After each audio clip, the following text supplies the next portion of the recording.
sa ating buhay sa araw-araw. Hallelujah, Jesus. We don't want to leave this place, Lord. We need you, near to us, O God. Hallelujah, Jesus.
His wonder and mighty protection natin muna nakamit sa ating Panginoon sa loob ng isang linggo at patuloy at tiniwala po kami na something is good.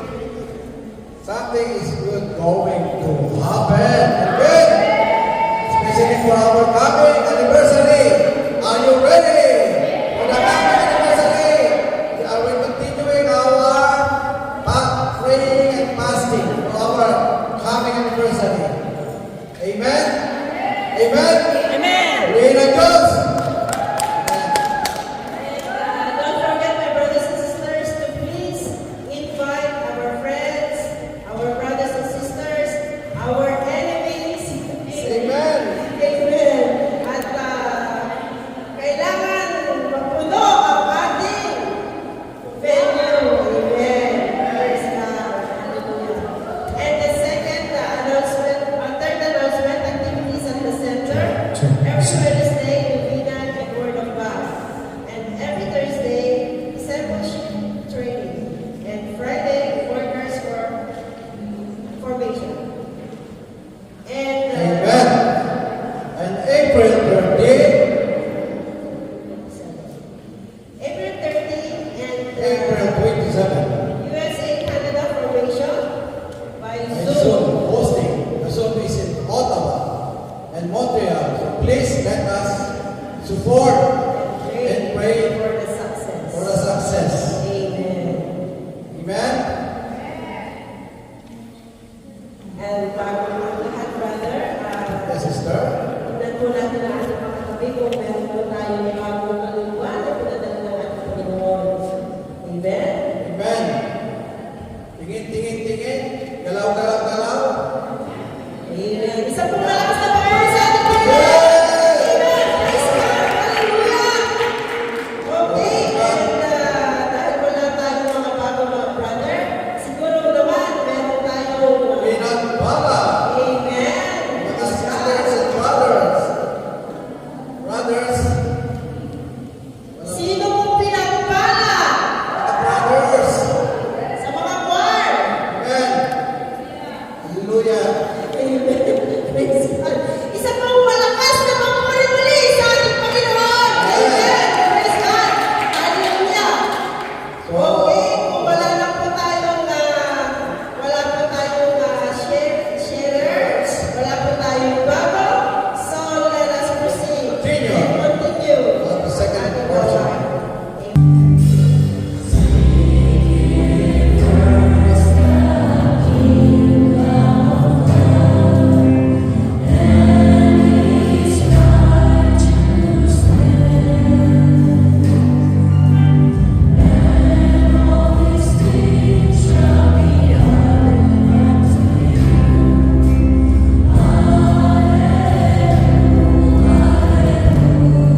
everything they owned was held in property.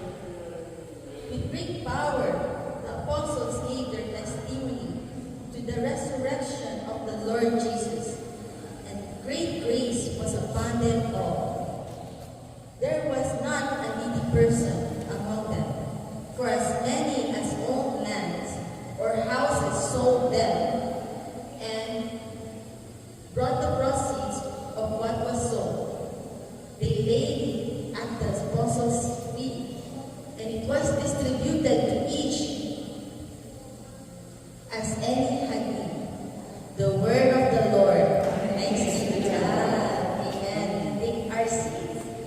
God is good All the time. and all the time. Amen. Tatanungin ko kayo kayo, my dear brothers and sisters. Kamusta na ang mga anak ni Yahweh El Shaddai?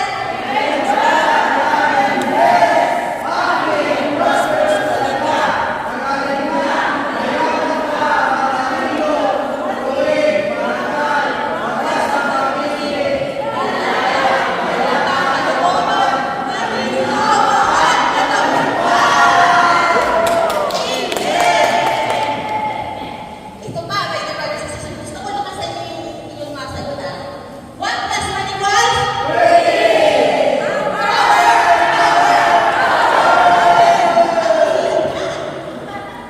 Again, my dear brothers and sisters. Todo kayo talaga.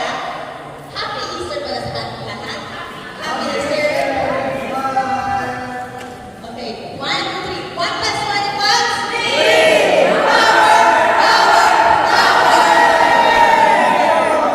Alam niyo ba, my dear brothers and sisters?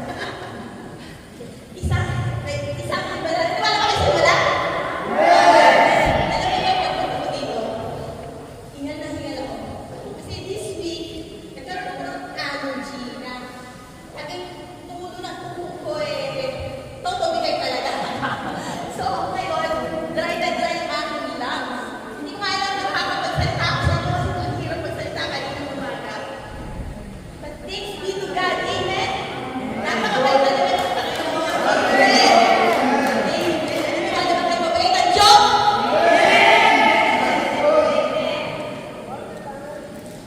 Amen.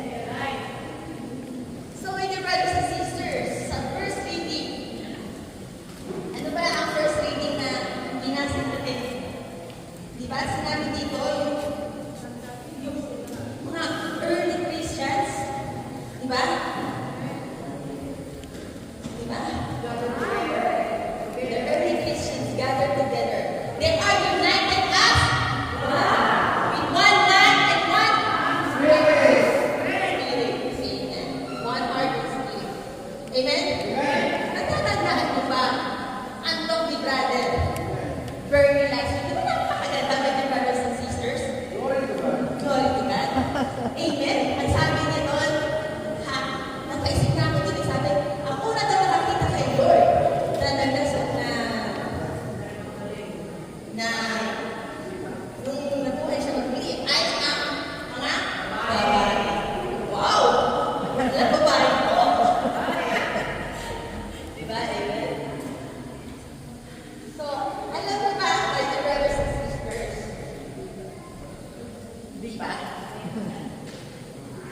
Ang mga believers ni Jesus Christ. Tayo ba yung mga believers, my dear brothers and sisters? Amen. Amen. Diba ang mga believers ni Jesus Christ, tinag-testify ang kabutihan ng Diyos? Amen. Amen. Bakit wala ng testimony today? My dear brothers and sisters. Dahil blessed na blessed. Amen. Alam niyo ba, ang Easter moments, meron ba kayong mga Easter moments sa buhay? Marami. Ano ba yung sabihin ng Easter moments? My dear brothers and sisters, iyon yung nandun ka sa natagpuan mo ang ating Panginoon Diyos. Amen. Yung may mga malaki kang problema, pero in spite of that problem, nakita mo ang kamay ng Diyos na tumulong sa iyo. Amen. Amen. Amen. Ganda ka po tayo ating Panginoon Diyos. Diba?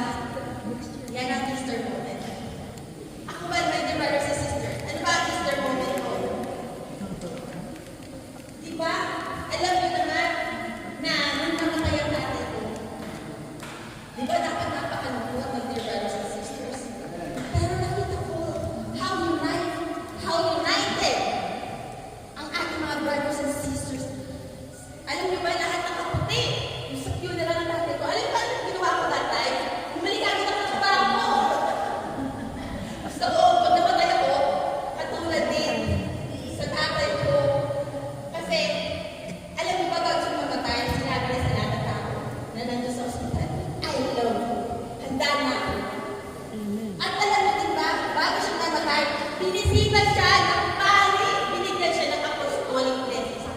Sana ako din pag namatay ako. Amen? Amen.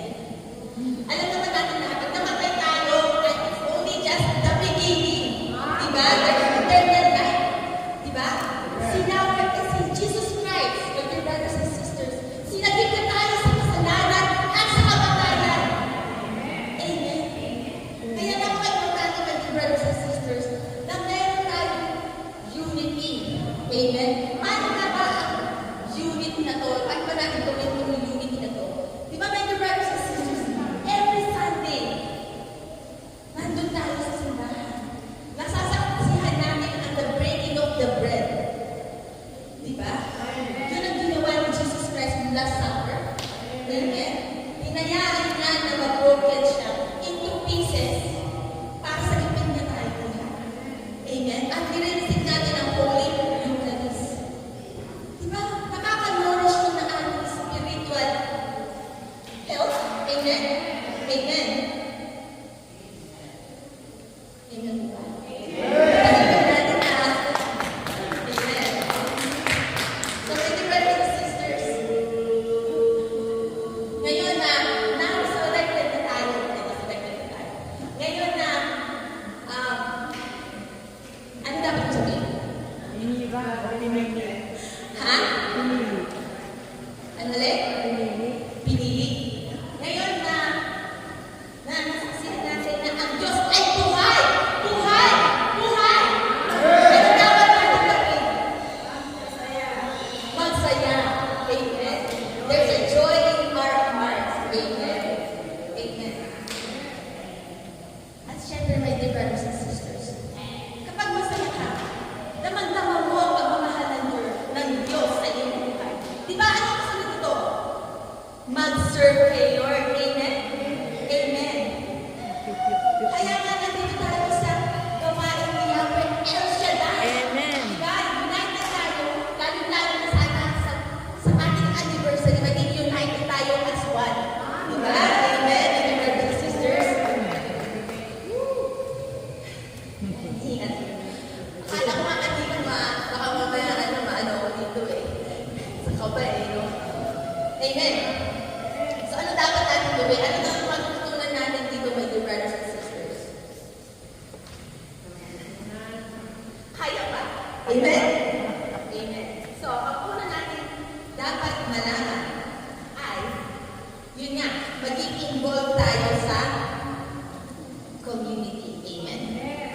Diba sabi sa Ephesians 4, 1-6, they are united by one faith and one mind. Dito sa gawain ni Ashley, kakalilig tayo ng Word of God. Amen? Nakaka-nourish to ng ating spiritual life. Amen? Amen. Pag hindi tayo mag-umaamsa pa kayo, di ba parang may kulang sa araw natin? Amen? Amen. Alam niyo ba, nandun ako sa ibang bansa dati. Namimiss ko kay El Shaddai. Kasi parang nagkulang talaga sa araw ko, hindi ako nakakapag-El Shaddai. Linggo-linggo. Amen. Nararamdaman niyo ba yun? Amen. Amen. Saka meron tayong burning desire na kanina nga nangipahina ako, pero narinig ko yung mga kanta ng buhay. Ano, diba? Nagiging alive ko eh.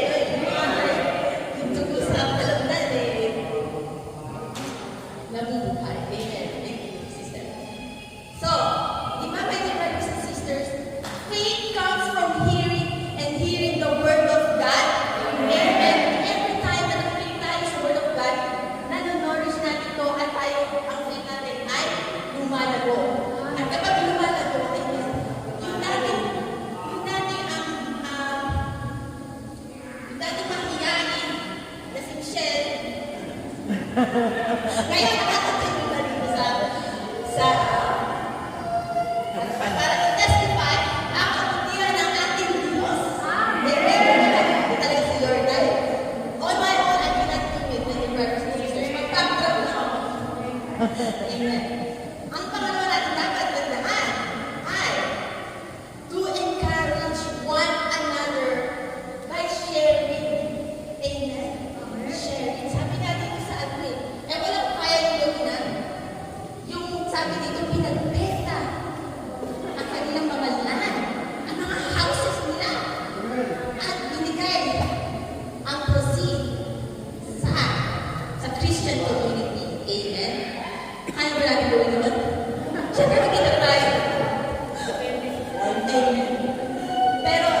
ba? Ayan. So, ano ba? Paano ba naman tayo gumawa ng mabuti? Hindi puro pagsarili ang ating iniisip. Amen. Hindi puro kakabig. Kailangan magbigay. Amen. Amen. Pakiragay sa mga namatayan. Ayan. At kailangan. Of course, my dear brothers and sisters. Sabi ko kasi dito sa kita ni Mary na lalaki. Lalaki na nanghihingi ng limos. Kung iisipin mo, bakit bibigyan ng limos yung lalaki? Kasi lalaki siya mag-work hard siya, diba? Pero ako, binigyan ko. Kasi alam ko yung pakiramdam na walang pera sa ibang lugar. Amen? Amen? So, but be sensitive to one another. Amen? Amen. Kahit isa sabi ng mga sabi, huwag ka magbigay niyan. Magbibigay ka pa rin kasi alam mo ang pakiramdam. Kapag naranasan mo na ang isang bagay, ay di ba, na-experience mo na, kaya mo maunawaan ang kapatao. Mahirap magbigay siguro ng hindi mo pa na-experience ito. Amen? Amen. So, ang challenge, my dear brothers and sisters, ang sabi dito ay, in due time, we will reap the harvest. Kung ano yung tinanim mo, syempre yun ang aanihin mo. Amen?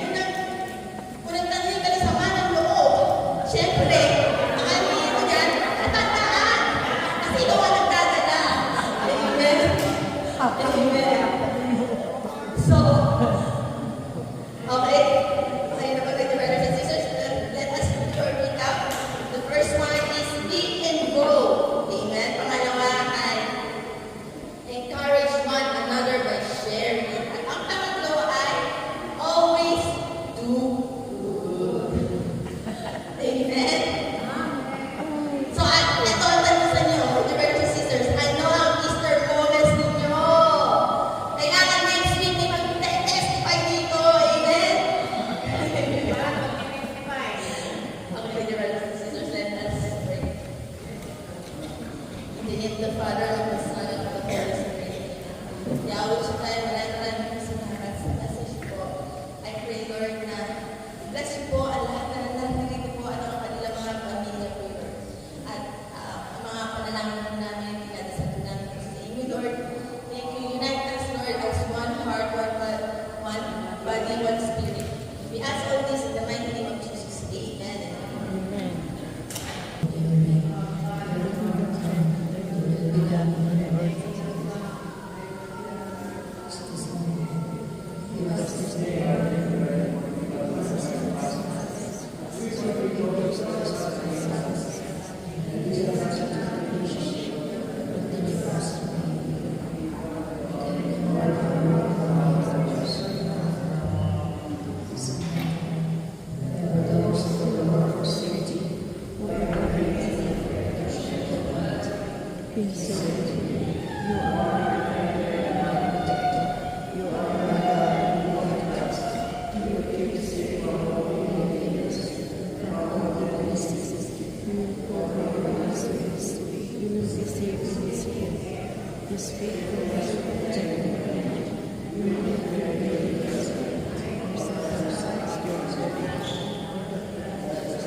Thank you, Lord, for your loving kindness. Thank you for your divine protection. Thank you for your presence right now, Lord. As you promised when there are two or three gathered in your name, you are in the midst of them. Claiming, Lord, by faith that wherever your presence is, there is always miracle. There is always healing. There is always blessing. So, Father God, thank you, Lord. Iunat mo yung mapalang kapakimalang kamay, Lord, sa mga tao, sa mga oras na ito. Pagalingin mo sila, Lord, in the name of Jesus. So, Father God Almighty, anoint your servant whom you choose to proclaim your gospel. Use me only, Lord, to be an instrument to proclaim your gospel. Use my lips, my tongue to be an extension of your lips and tongue to preach your gospel. Use my hand, Lord, to be the extension of your hand to heal your people. Father God Almighty, anoint my entire being because I cannot do it without you. So Lord, help me. Anoint also all your people who are gathered today, Lord. Anoint their heart, Lord Jesus. Give them peace in order that they will be able to understand and keep your word into their heart and live according to your will and purpose. Father God Almighty, thank you, Lord. Thank you, Lord. This thing as we pray in Jesus' name. Amen and amen. In the name of the Father, and the Son, and the Holy Spirit. Amen.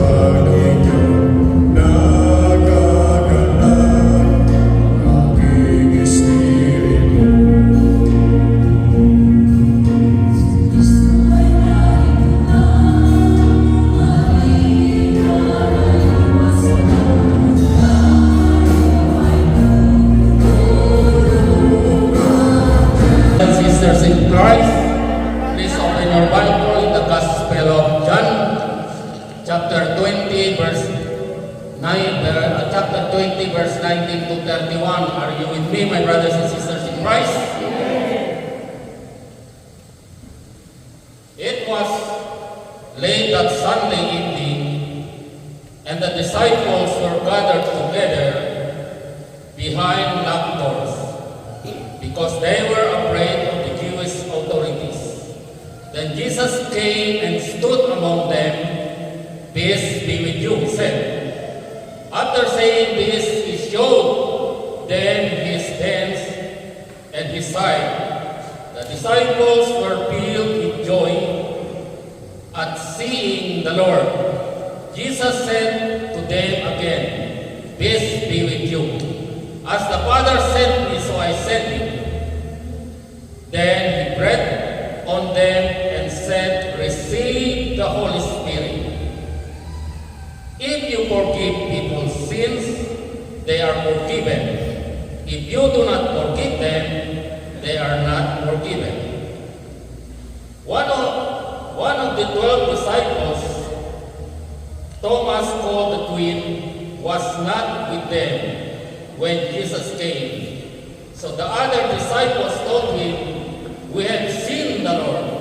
Thomas said to them, "Unless I see the scars of the nails in his hand and put my finger on those scars and my hand in his side, I will not believe." A week later, the disciples were together again indoors, and Thomas was with them. The doors were locked, and Jesus came and stood among them and said, "Peace be with you." Then he said to Thomas, "Put your finger here and look at my hands, and reach out your hand and put in my side. Stop your doubting and believe." Thomas answered him, my Lord and my God. Jesus said to him, do you believe because you see me? How happy are those who believe without seeing me? In his disciples present, Jesus performed many other miracles which are not written down in this book. But these have been written in order that you may believe that Jesus is the Messiah, the Son of God, and through your faith in Him, you may have life. The Gospel of the Lord.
Again, my brothers and sisters in Christ, good afternoon.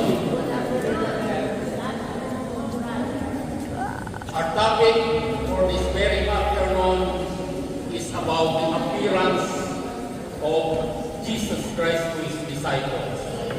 Or Jesus appears to His disciples. Amen. After the resurrection, Jesus has begun to appear to different individuals. Amen po ba? Why? Why Jesus appears to His disciples? Why it was important that Jesus to appear to people because of before He ascended to heaven? Does it says anything about people's faith? Last week we heard about Jesus appears to Mary Magdalene. Amen po ba? In today's passage, my brothers and sisters, Jesus makes His first appearance, then second after the week to His disciples as a group after His resurrection. Imagine, my brothers and sisters, in our gospel of this very afternoon, the disciples were hiding for fear of the Jewish authorities. They were behind locked doors. Amen po ba? They were behind locked doors. Imagine, my brothers and sisters, they were afraid, they were scared. Because what happened to Jesus? Probably they were in the upper room. Of course, they were in the upper room. Amen po ba? They were scared of the Jewish authorities. And there is an imminent danger that they could be arrested and imprisoned or be executed, especially si Peter. Dahil kilala siya, sabi yung mga tao, ikaw, kasama mo yan si Kristo. Oh, hearing my brothers and sisters in the gospel for this afternoon, I'm very pity the situation of Peter here because he is the guilty party here. Nakikita natin. Oh, I can picture later, I will explain that. my brothers and sisters, later. It was Sunday, the first day of the week, and it was night time. The disciples heard about the numerous report that Jesus had been raised from the dead. Imagine, remember, my brothers and sisters, again, the door were locked, and suddenly, unexpectedly, Jesus stood before them, right in front of their midst, and said, "Peace be with you." Why? Why Jesus said to his disciples, "Peace be with you"? Because they were scared, they were in the state of shock, they were in the state of doubt, they were in the state of unbelief. That's why they were in the state of fear. That's why alam na ni Jesus kung anong gagawin niya. After his resurrection, sabi niya, "Magpakita ako," to give them hope. Right? That's why. Because they were in the state of shock, they were in the state of fear. That's why Jesus came to these disciples and anong sabi? Again, peace be with you. When Jesus immediately began to talk about that he was risen, that he was the Lord, and then what happened to the disciples when Jesus appeared to them? Nasyak sila. Ang akala nila, ghost. Ang akala nila, multo. But Jesus, he used the simple day-to-day greeting. Sabi niya sa mga disciples, "Peace be with you." Dahil they don't have the peace in their mind and in their heart because they are trembling, because they were afraid of the Jewish authorities. As I said a while ago, ang nakakawawa dito si Peter, siguro they were in the upper room, the doors were locked. Siguro kung makikita, do you believe that a picture should tell a story? Do you believe? A picture should tell a story. Diba during sa ating when we are in but here, it's only a narration. It's only a narrative story, but there is no picture. I can picture the situation of the disciples. I can picture most especially Peter. Siguro si Peter nandoon sa likod sa glass na nanginig. Siguro hindi nagsasalita, nanginig si Peter.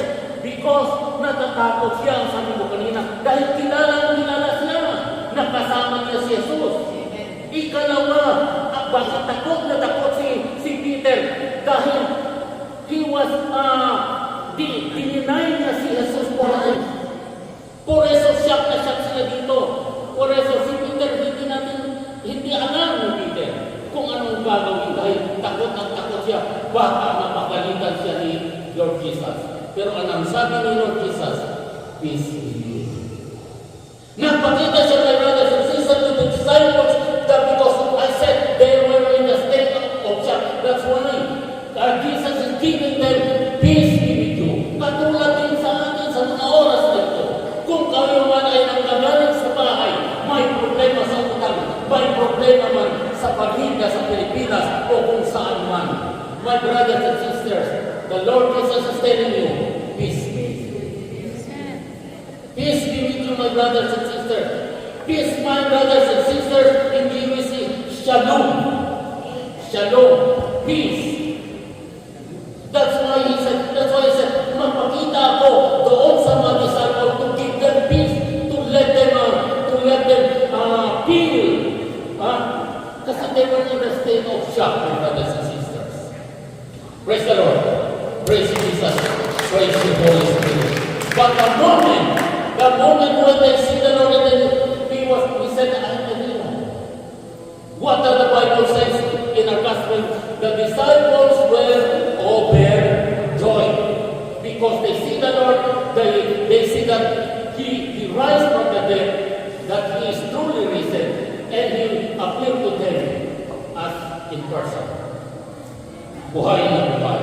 Anong sabi sa verse 21, my brothers and sisters in Christ? Ano sabi? Jesus said to them, "Peace be with you, as the Father sent me, so I send you." Ano ba ibig sabihin? As the Father has sent me, so I send you. Meaning, my brothers and sisters, as we believe, as a follower of Jesus, that we claim that we are Christian, that we believe, that we trust, that we have faith in Jesus, we have to go out and reach out those who do not believe in Jesus yet. We are called, we are commanded to go and proclaim the gospel that Jesus, He is the risen Christ, that He is the Messiah, that He is the Son of God. That's why we are commanded to go to all nations and to all creation, proclaiming that the gospel, that Jesus is the Son of God, the Messiah, the risen Christ. Amen po ba? We are commanded also to go and proclaim the gospel. We are sent to go and make disciples to all nations and to all creation, baptizing them in the name of the Father and the Son and the Holy Spirit.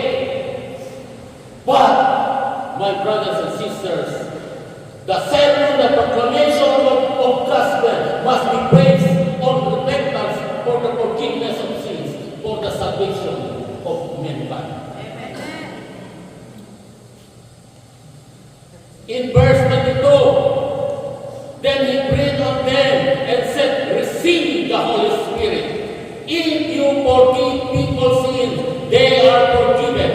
If you do not forgive them, they are not forgiven." My brothers and sisters in Christ, the Holy Spirit this time, the disciples received the Holy Spirit. Put in your heart and in your mind, the disciples here in this very moment, it is different when they receive the Holy Spirit. It is different from the Holy Spirit during the baptism of the Holy Spirit at the time of Pentecost. Nakuha nyo? There is a difference. The time of Pentecost, at the time of Pentecost, they have praise and worship, they have prayers, and the Holy Spirit come down, and Jesus baptized them with the Holy Spirit, and they receive the gift of the Holy Spirit. But here, they are in a state of shock. Takot na takot sila. But Jesus breathed on them, receive the Holy Spirit. My brothers and sisters, this is the regeneration of the disciples. They have already paid before during the time when they go preaching. They have already paid. But here what happened when Jesus died, nakaroon yung kanilang pananampalataya, nakaroon nagiging weak. That's why Jesus is infusing them the power of the Holy Spirit. That's why, my brothers and sisters, feel in our congregation, people try to put me down. People try to destroy me. But God is there to protect me. God is there. Ang sabi ko na, Lord, why you still using me? Tama na yun, 6 years ako na-preach sa'yo. Before COVID, sabi ko, tama na yun. Sabi niya, whom shall I send? You experience my love. You experience blessing. When I come to you and I hug you, you experience my love. That very moment, I said, I am the happiest man in this world that I feel the love of Jesus. That's why, my brothers and sisters in Christ, we need to forgive and forget, my brothers and sisters, in order for us, because we want to be saved, we want to be blessed, we want to be healed, my brothers and sisters in Christ. For eso nga, sabi ni Thomas when Jesus said, stop your doubting, Thomas. And when Thomas gain his faith when the Holy Spirit come to them in that room. That second time, when Jesus went to Thomas, put your fingers in my scars and in my side. What Thomas said, Thomas, the first disciple who declared, my Lord and my God. My brothers and sisters in Christ, we need also to declare that Jesus is the Messiah, the Son of the living God, and we need to claim that Jesus is God and alive. He died for you and for me in order for us to be saved. Praise the Lord. Praise Jesus. Praise the Holy Spirit. Praise the Lord. Praise Jesus. Praise the Holy Spirit. Meaning, my brothers and sisters, ang sabi ni Thomas, my Lord and my God.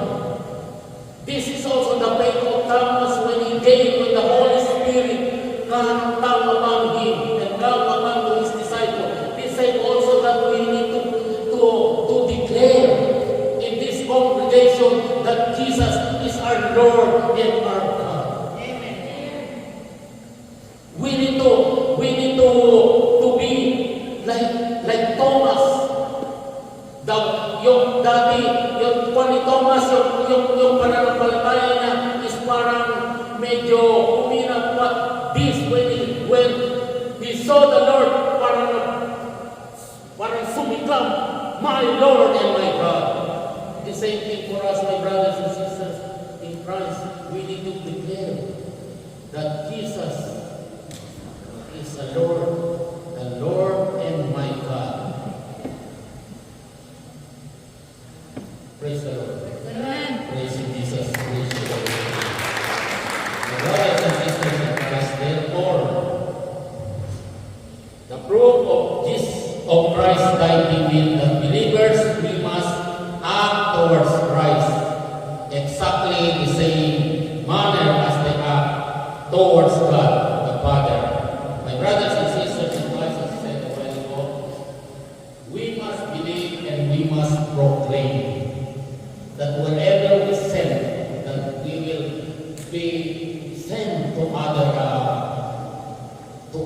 part of this world, always there, that we need to proclaim that Jesus is Christ, the Messiah, the Son of the living God. My brothers and sisters in Christ, I want you to rise up. I want you to close your eyes, my brothers and sisters.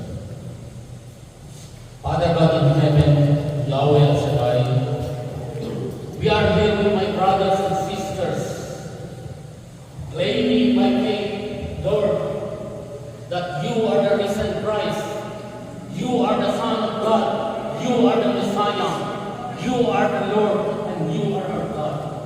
Father God Almighty, we are here by faith, claiming, Lord, as you promised when there are two or three gathered in your name, you are in the midst of them. Claiming, Lord, that wherever your presence, there is always miracle. There is always healing. Father God, inunat may mabalo papakimalang kamay, Lord, sa mga oras na ito, sa aming mga kapatid. My brothers and sisters in Christ, I want you to offer your sins and guilt. I want you to offer your sickness and diseases. And Jesus is here in the midst of us. He is able to heal you. He is able to bless you. He is able to give His love to you. At this very moment, Father God Almighty, Lord Jesus, we are here. Send forth the Holy Spirit upon your people right now. Lead in their hearts, Lord Jesus. Lead in their hearts because we trust in you. You are the greatest provider. You are the greatest healer. Father God Almighty, iunat mo yung mapalang kamay, Lord, again, to those people who are in need of healing. Father God Almighty, as the power of the Holy Spirit rested upon me, I declare healing. I declare healing in the name of Jesus. I declare healing in the name of Jesus. Be healed in the name of Jesus. Be healed in the name of Jesus. Be healed in the name of Jesus. Father God Almighty, by the power of the Holy Spirit, vested upon me, power of darkness, get out of this place. Espiritu ng sakit, get out of the body of my brothers and sisters in the name of Jesus. The spirit of hatred, I command you to get out in their hearts forever in the name of Jesus. Espiritu ng hinanakit, I command you to get out from their hearts in the name of Jesus. Espiritu ng inggit, I command you to get out from their hearts in the name of Jesus. Get out from their hearts in the name of Jesus. Spirit of love, with the power of the Holy Spirit, I command the power of love be infused to the heart of the believers, especially here in Montreal.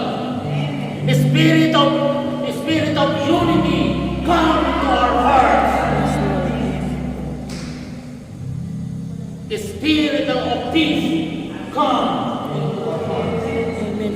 So Father God Almighty, thank you Lord, na pinagalaw mo na Lord ang kagalingan sa aming mga kapatid sa mga oras ng dito. Thank you Lord for the love na pinagalaw mo na sa amin. Lord, thank you Lord for the spirit of peace na pinagalaw mo na sa amin. Thank you Lord for the spirit of blessing upon blessing, miracles upon miracles. So Father God Almighty, we claim Lord na yung aming coming anniversary, it will be successful, Lord. It will be successful because it is your will be done. So Father God Almighty, again, thank you.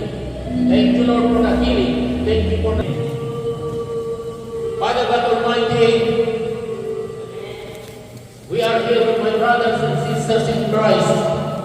Ang sabi mo that whoever agreed, if two of you in this world agreed in prayer, that whatever we ask in the name of Jesus, you will receive, you will be given. Father God, by faith we claim na ipinagkaloob mo na Lord. Lord, ako na may mapakimalang gawin, Lord, ang aming mga prayer request, Lord. Yung mga hanggang namin, Lord, you are the hope. You are the Jesus who provide our needs according to your riches. Father God Almighty, thank you Lord, na ipinagkaloob mo na Lord ang kagalingan. Thank you Lord, ipinagkaloob mo na Lord ang mga blessings sa mga kapatid. Thank you Lord, na pinuno mo na ang mga handbag, ang mga wallet ng aming mga kapatid. Ang pamilya, ang mga papeles Lord, ang kanilang pamilya Lord, they will be coming to Montreal, to Canada Lord. I claim in the name of Jesus, Lord, na tinugon mo na Lord, in the name of Jesus. Again and again Lord, thank you. And all these things we ask and pray in Jesus' name. Amen.